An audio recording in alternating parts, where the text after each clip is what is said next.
Obviously we're excited to go to New York on Monday. We've had a good couple weeks of practice. I think the guys have really, really, really worked hard and improved, which I'm very appreciative of. So practice one more time tomorrow on Saturday, take Sunday off, and then head up Monday. So we have 3 guys who won't play in the game. Obviously Tommy, we shut him down with 2 weeks left and hugged him yesterday. He's graduated, which was the number one thing I wanted for him. He's going to go continue to get that foot right and get ready for the Senior Bowl and hopefully be a great draft pick. Micah Mizuka had to have labral surgery, torn labrum. He played through it, which I appreciate. Micah showed great toughness to do that. Moving to left tackle and playing with an injured shoulder the last 4 games. But he had to have surgery after the last game, so he's rehabbing and getting better. And then Isaiah Naylor, still in the building working out, but won't play in the game. Just going to get himself ready for East-West Shrine Bowl. Had the ACL and at Texas, and we just want to try to keep him healthy and give him a good chance and give some of our young guys a chance to show what they can do. So obviously last night, congratulations to the volleyball team on a great season. Anytime it comes to an end, I know it's hard, but they continue to set the bar in this athletic department of what excellence looks like. So Coach Cook and all those women are the best of the best, and we appreciate them. So with that, I'll take your questions. What is the schedule out of New York? I mean, how do you plan to attack that this week, just on a bowl site? Yeah, so we've probably done more work than you normally would here because so just kind of a unique schedule over Christmas and the travel in New York. So we're going to land, and we reached out to the New York Giants, and they've allowed us to use their facilities. So we're going to land and go right to practice at the Giants. We'll practice the second day at Fordham. On Wednesday, Christmas morning, we're actually going to go to Central Park and do a walkthrough in Central Park. The Yankees have helped us secure that. So I don't know if all of our guys know what Central Park is. I have to tell them it's the park from Home Alone 2, but some of our guys know it. Sierra knows it. So Sierra's texted me last night at 10 o'clock for dinner reservations, so he gets it. Thursday we'll practice at Fordham, and then Friday we'll walk through Yankee Stadium. So we're going there to win the game. We're not going there for an experience. We're going there to win the game. We'll have experiences along the way, so we'll practice. But Christmas Day is the one day will be a little different walkthrough. What made Addison Williams the right fit at that secondary coach spot? Had a ton. We had a ton of recommendations on him, but we interviewed him twice. And we interviewed a couple guys, and they were all really good. Interviewed really well. He's been a coordinator, been a really successful secondary coach. In a unique twist, okay? The first time we interviewed him, I'm in my office, and John Butler's interviewing him over Zoom. One of the great things that's happened over the last couple of years. And Coach, Jamar Mosey came in to talk to me about something else. And the interview's going on. I'm not actually, participating. I'm just listening. And Coach is talking to me, and he turns around and looks, and he sees Addison. He's like, you interviewing him? I said, yeah. Well, he had been with him at UCF. He's like, Coach, that is a great football coach. That is a great recruiter. And that's a guy who gets his guys to play. So, I trust. From the very first day that I met Coach Mosey, I went to recruit at his high school. There was an immediate connection, and we see things the same way. So that meant a lot to me, too. When Scott got the job at UCF, I obviously reached out to him, and when Ryan Callahan has left us and gone back to UCF to be part of that recruiting, so Scott and I were talking, and he had great things to say, about what people were saying in that department. So everyone from people that were there, people that were getting there, and then again the interview I thought was really great. Will all the new coaches be a part? What new coaches are going to be a part of the bowl practices for you guys? Yeah, Phil came in last week, just to kind of consult. He's not coaching yet. He'll start after the new year. But our hope is that the D-line coach is not hired yet. Obviously they're finishing their season out. But Phil Simpson's been there with us. Tequil's been there with us. And Addison's finishing up everything right now, so he'll be there with us. They have a pretty good, I have a really good pass rusher. What have you guys seen on film of him and, your offensive line and where it's at right now? How do you feel about it going this way? He's elite. He's one of the best players in the country. And it's really across the board. Their O-line and D-line is really strong. But it'll be a tremendous challenge. He's one of those players. You know, when I turn an opponent on, the first thing I do is when I look at their defense, I look to see if there's a player or something that they do that's game plan worthy, where you have to address it, right? He's game plan worthy. You know, you have to chip him, you have to nudge him, you have to game plan for him, slide to him, etc. So he's dominant. How do you feel like, just broadly, your offensive line played, especially down the stretch? And then we're talking to Danny yesterday, and he was pretty candid about, well, we got to bring some more offensive linemen in to keep what happened this year going. Well, I mean, I think anytime you lose two seniors, two super seniors, really, I mean, you're going to look to address it. You know, offensive line's a unique position in that. It usually the true historical thing is you bring a kid in, you redshirt him. It's the best thing for him. The next year 2, you're hoping that they're in the rotation, and year 3, if they're a really good player, they're starting, right? So it's best to probably, you know, recruit, develop, and grow your own guys at that position. You know, we've been here for 2 years. We're going into year 3, so some of the guys we recruited the first year, we're hoping that they can help you this year. You know, so guys like, you know, Gunnar played this year, and well, probably wasn't the plan for him to play, but he played, and he played well. So I think that, you know, you're going to look for offensive linemen all the time, and continue to recruit and develop your own guys. You know, but I don't, you know, I just want to make sure I say it. To me, it's a 3-year process at best if a guy's really a good player.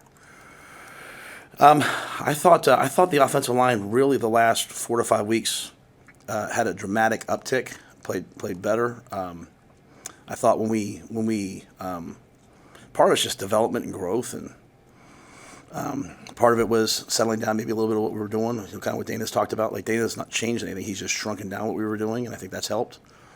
And I think Donnie's done a really good job of developing guys, and a lot of guys really that we have on the team, we think they're really good. They can be really good players. They just need the weight room. They need another off season. Is this an era where you sample more younger guys in a bowl game like this than you would have in the past, or is it just about you're playing the best guys to win the game, obviously, but do you want to integrate more younger guys into the rotation than you have? Well, I think the difference now is that people are going into the portal, so maybe don't have them, or you know they're opting out for the future. So that's the one difference. I will always, you know, I have this thing I always say to myself all the time: just winning comes first. You know, just winning always comes first. So we'll do whatever it takes to win the game. We're never going to pacify somebody. You don't help somebody by playing them to keep them happy. But just the natural. What happened to Marshall, right? The natural move is that you have less guys, so it's an opportunity for some younger players to play.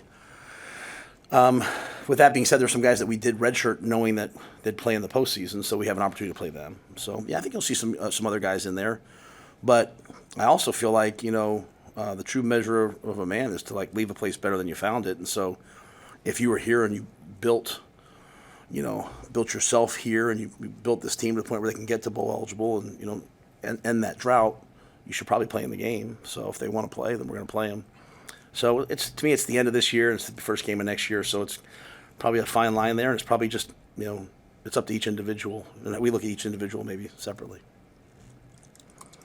What can you say about just in general, you know, how you feel your additions that you've announced have gone, your signings just through the portal, and how that process has played out for you guys so far? Well, I think, you know, I'm not even sure who we've announced. I'm sorry. Vince and Sean and all those guys handle all that stuff. I think what we're doing in the portal is probably twofold, right? Like, there's a couple positions or players maybe that we've said, hey, we want to go get that guy, like true like NFL like day 1, day 2, 3 free agency, right? Like, hey, we think this guy can come in and be an immediate impact player. And then there's other players that you sit there and you say, like, you know, kind of like, you know, 2 weeks into free agency, like, hey, this guy's a really great value pick. It's a guy that we can get here and we think can develop or has had production. So I think we're being methodical. You know, there's waves and waves and waves of this portal that are going to happen. It's going to be something. So we've earmarked some guys, earmarked some positions. I think we're making progress on those. One of the things I learned in the NFL from Marty Herney and Scott Fitterer was don't rush. Don't just pick out the guys you want or the positions you want and be methodical, but also build the depth of the team as well. So, Do you have a capologist?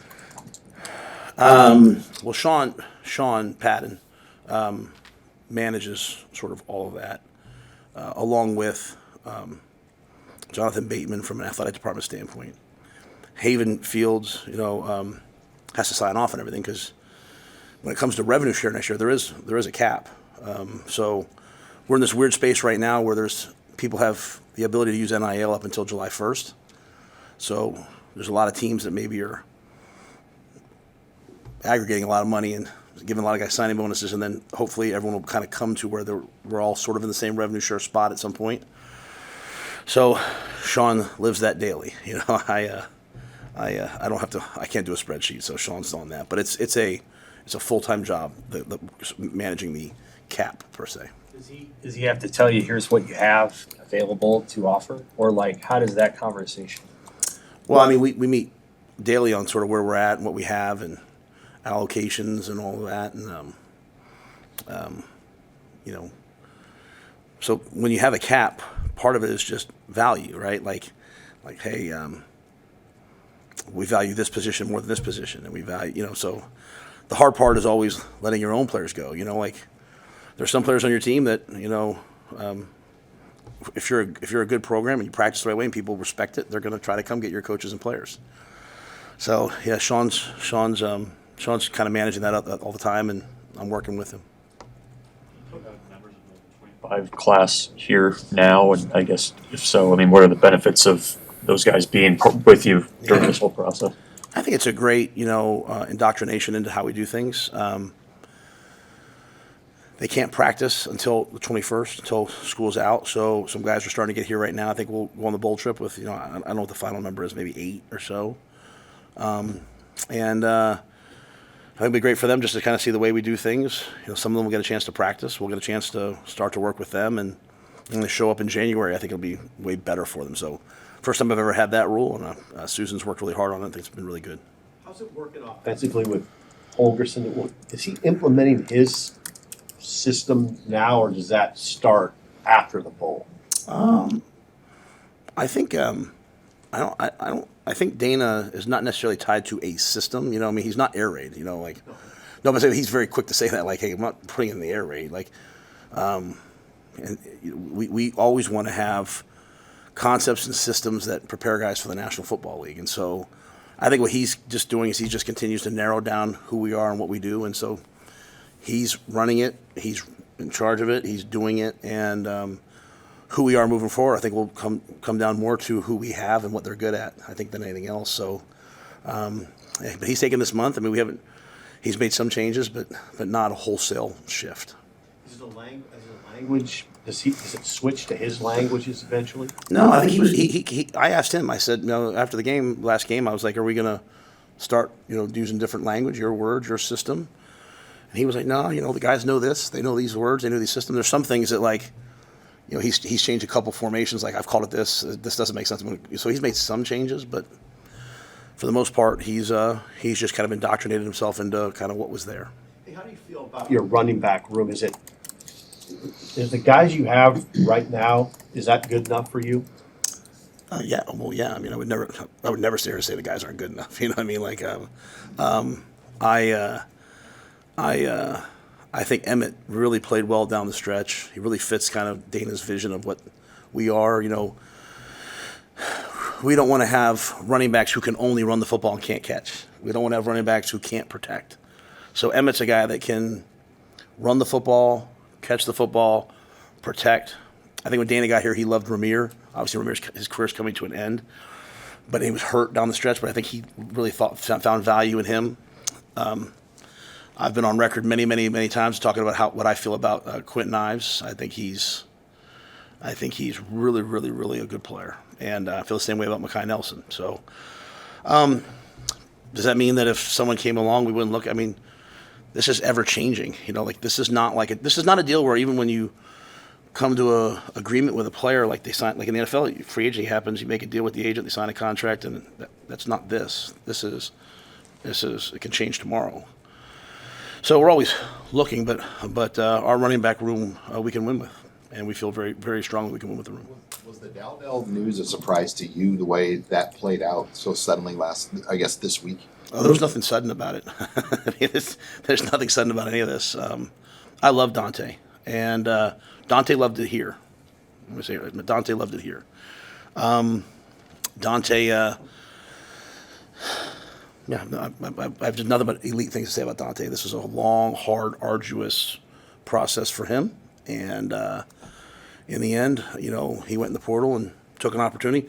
These aren't kids going into the portal to see what's out there. These are decisions. These are offers being made before they're in the portal to go in the portal. So this isn't like I'm unhappy, I'm leaving. This is, hey, I've got this, and so, the numbers are a lot and hard decisions for kids.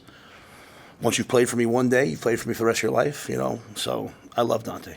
When you first got here 2 years ago, how much more have the numbers increased for players from what you've seen in NIL? In just 2 years. Yeah. Today's price is not yesterday's price. You ever read the Tennessee infractions case where Coach Pruitt had a show cause and all that? That was $5,000. $5,000. Like, we're talking about millions of dollars right now. So he couldn't coach us $5,000 in a hotel room or something like that. I mean, it's just way different numbers. Everyone was mad at me last year when I said quarterbacks cost X. I had coaches call them. Well, guess what? Those numbers are across the board now. So yeah, it's just a lot of money right now. You think it's going to stabilize once the revenue sharing is the only thing? I have no idea. Honestly, I have no idea. I mean, I have no idea. I did a presentation for the team. Like, hey, here's how the portal works. Here's how rev share works. Here's how this works. Everything I said, pending, because I don't think any of us know how things will be moving forward. And is the money is it uniform across the Big Ten? Like, does every Big Ten team get the same amount, or do you have discretion? Do I have? I have no. I have no discretion. Those decisions are made by Troy and other people. Yeah, I think every Big Ten, no school is the same. I think that's the whole point of the settlements. Like, we can't, you can't. Everybody has to do their own thing, I think. So I think the numbers are probably in the same range, but yeah, the numbers are not the same. Anything else? Yes. Will any of last year's seniors be able to make the bowl trip with you guys? I know that was something you had talked about. Are they going to be able to make it for this one? Yeah, I think I mean, there's a lot of them. I know.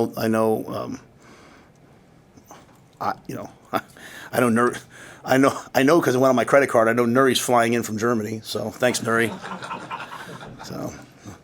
So the flights from Omaha are the same prices from Germany, though. So, but yeah, no, they're all coming. Well, not all, but a lot of I think a large group's coming, and they should. They mean a lot. I don't say they meant a lot. They mean a lot to me, and so it's the least we can do. So Julie and I, sometimes it's hard to show people how you feel about them. So this is a way we can show them how we feel about them. So excited for them to be there. Excited to watch your alma mater I'm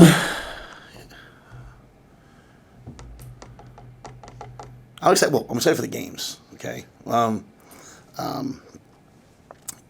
mean, I think it'll be unique. I'm just excited to see this whole thing play out. So it's too soon after last night to be talking about those guys. But they're athletic directors.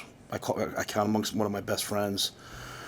I think when you think back to my alma mater, Penn State, what happened there, what Bill O'Brien did to stabilize it with really no scholarships, what John Butler did, and then what Coach Franklin has done. I mean, just year after year after year after year. I mean, he took over a program with sanctions, and year after year after year, they continue to win. So I think Coach Franklin's done an amazing job, but I'm excited for tonight. Really, I mean, I'm really excited to watch that game tonight. I'm excited to see how this all plays out, and then see how it moves playing forward. I'm excited to see like the Group of 5 teams or the non-Big Ten SEC teams, how they do. When I was at Temple, I would have stood here and fought that we should be in the college football playoff. And now I'm in the Big Ten, I'm like, those guys don't belong. Strength of schedule. So, it's nice to just have it all stop being all pundits talking and just let's play it out and see what happens. So weather and all that. So, I think it'd be really cool. Thanks, guys.